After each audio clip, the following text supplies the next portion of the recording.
This is the Lone Crater YouTube. We hope this video helps. You start by signing into account.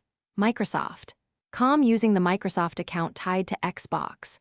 Once signed in, choose Services and Subscriptions. This page lists active charges and renewal dates. Make sure you identify the exact subscription to cancel, because Game Pass and Xbox Live are handled separately. If you used a family organizer or alternate email, sign into that account now.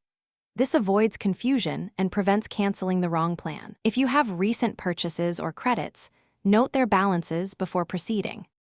Once on Services and Subscriptions, scroll to the subscription and click Manage to reveal billing details and cancellation choices. You may see End Recurring Billing, Cancel, or Turn off Auto-Renew. Select the option that matches your goal. Microsoft sometimes offers alternatives like pausing or switching plans. Read those prompts so you don't lose desired content unintentionally. Confirm that the renewal date and billed amount match what you expect. Make sure to check any confirmation checkboxes and ready your authentication if the account. Finish by following the confirmation flow and accept any final prompts. You will get an email confirming cancellation. Keep it. After that, refresh Services and Subscriptions and confirm the status reads canceled or shows an end date. This verifies you won't be billed again.